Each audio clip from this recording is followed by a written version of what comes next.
When the visuals of the income tax department recovering several hundred crores of rupees from business premises linked to Congress Rajya Sabha member of parliament Dhiraj Sahu emerged earlier this month, there was little known about the empire of Dhiraj Sahu. The print reached Balangir and Sambalpur districts in Odisha to understand the nature of business MP Dhiraj Sahu and his family is into and what has led to recovery of such huge amount of cash by the IT department. Dhiraj Sahu's father, Baldev Sahu, first came to Balangir district in the 1930s and started the business of country liquor. By 1954, Baldev Sahu had set up companies operating in the country liquor business in Balangir and surrounding districts. The company allegedly monopolizes the country liquor trade in western Odisha, and according to excise officials that the print spoke to, firm's business remains hidden behind an opaque and complex organizational structure. Balangir has been at the heart of their business empire as they own 46 out of 64 manufacturing units in the district. Visits to local manufacturing facilities and conversations with excise officials in the state have also revealed how inadequate government checks have enabled the Sahus to build their business empire in Odisha. The print took a deeper look at how the country liquor trade works and how Baldev Sahu and Sons monopolize this trade in western Odisha. Officials in Odisha's excise department told the print that country liquor is produced in 22 of the state's 30 districts. For the most part, country liquor manufacturing is a cash-heavy business with little accountability when it comes to revenue generation for the state. According to the officials that the print spoke to, it's precisely this nature of the business that makes it so difficult to regulate. Of these, the trade of Sahu and Sons is particularly strong in the districts of Balangir and Sambalpur as well as Rayagada in southern Odisha, officials of the excise department told. Unlike the highly regulated sale of Indian-made foreign liquor, the IMFL, the country liquor manufacturing business caters primarily to the low-income labor class. As a result, the business runs mainly on liquid cash of lower denominations, one official told the print on condition of anonymity. Officials said that although Baldev Sahu and Sons is known to own 46 manufacturing units locally known as Maud Bhattis in Balangir alone, it's difficult to know the exact number in the state. This is because of the firm's business structure under which manufacturing units are shown to be registered under relatives' names. According to an excise department official, besides its liquor manufacturing units, the firm also owns a distillery plant in Bodh district which also houses its headquarters, manufacturing and selling spirit, an essential raw material for making IMFL. The official stated that although Sahu and Sons is licensed to sell IMFL, it does not have the license to manufacture it. Besides these, the Sahus have also forayed into the bottling business in Jharkhand and West Bengal and have other businesses interests in hotels, schools and hospitals, Odisha officials said. An official from the Balangir district excise office told the print that under Odisha's excise policy, a country liquor manufacturing company pays anywhere from Rs 3 lakh to Rs 8 lakhs for its license. Smaller manufacturing units often find this sum, which has to be paid 4 months in advance, prohibitive, the official said. As a result, over the years, Baldev Sahu and Sons, which had more resources, grew rapidly at the expense of smaller players, an official said. Excise forms a significant part of the Odisha government's revenues.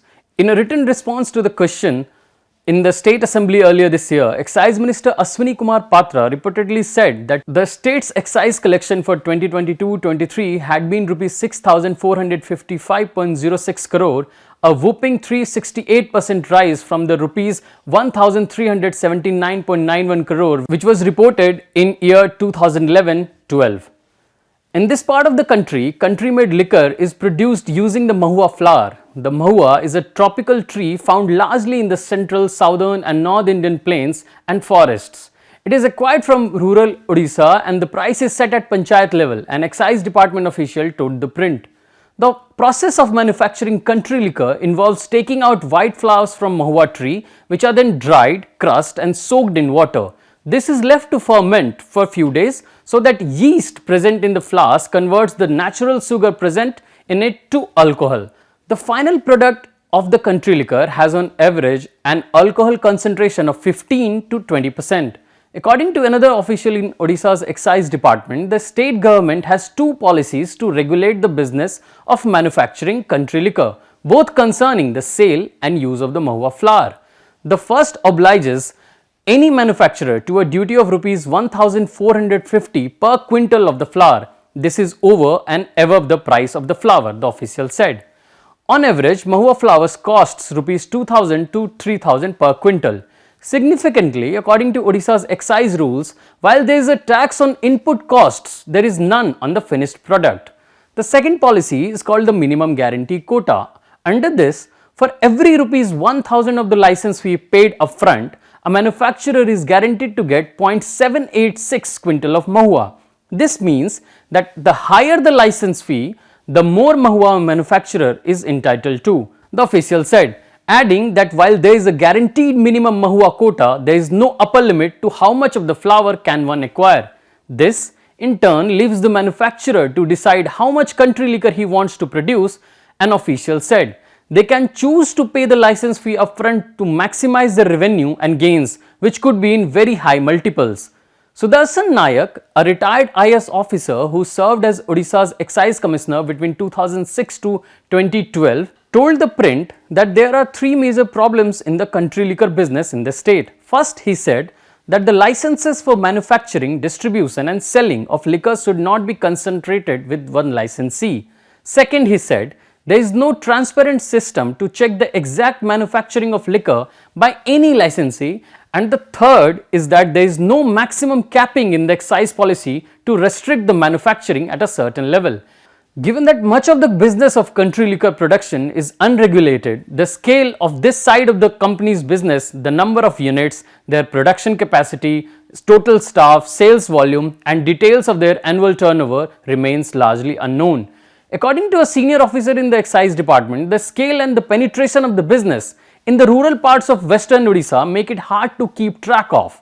Since its target demographic is labor class, most of the transactions are in small denominations, which explains why it's so cash heavy, the official said, adding that regulation becomes even more difficult because many of these pouches are sold by hawkers. The Sahus belong to Jharkhand's Lohardaga district, about 70 km away from Jharkhand's capital, Ranchi. According to a Congress leader in the state who spoke to ThePrint on condition of anonymity, the Sahu family continues to wield significant clout there. Several of those working at the manufacturing and sales unit of Baldev Sahu and Sons told ThePrint that they had first travelled to Lohardaga in search of work. At one facility in Balangir district, for instance, one worker from Bihar's Rohtas district said that a manager with Sahu's other businesses had referred him to this job. In Balangir's Sutpada, locals speak about how the units there was being run by two cousins, Bunty and Rajesh Sahu. The raids and the subsequent seizures have led to a massive political row in Odisha. ThePrint tried reaching out to Public Relations Officer of the Odisha's Chief Minister Office, Sukant Kumar Panda, but he declined to comment. BJD spokesperson Pinaki Misra also declined to comment. I am Mayank Kumar, Principal Correspondent with ThePrint. Subscribe to our YouTube channel for more such news and analysis. Thank you for watching.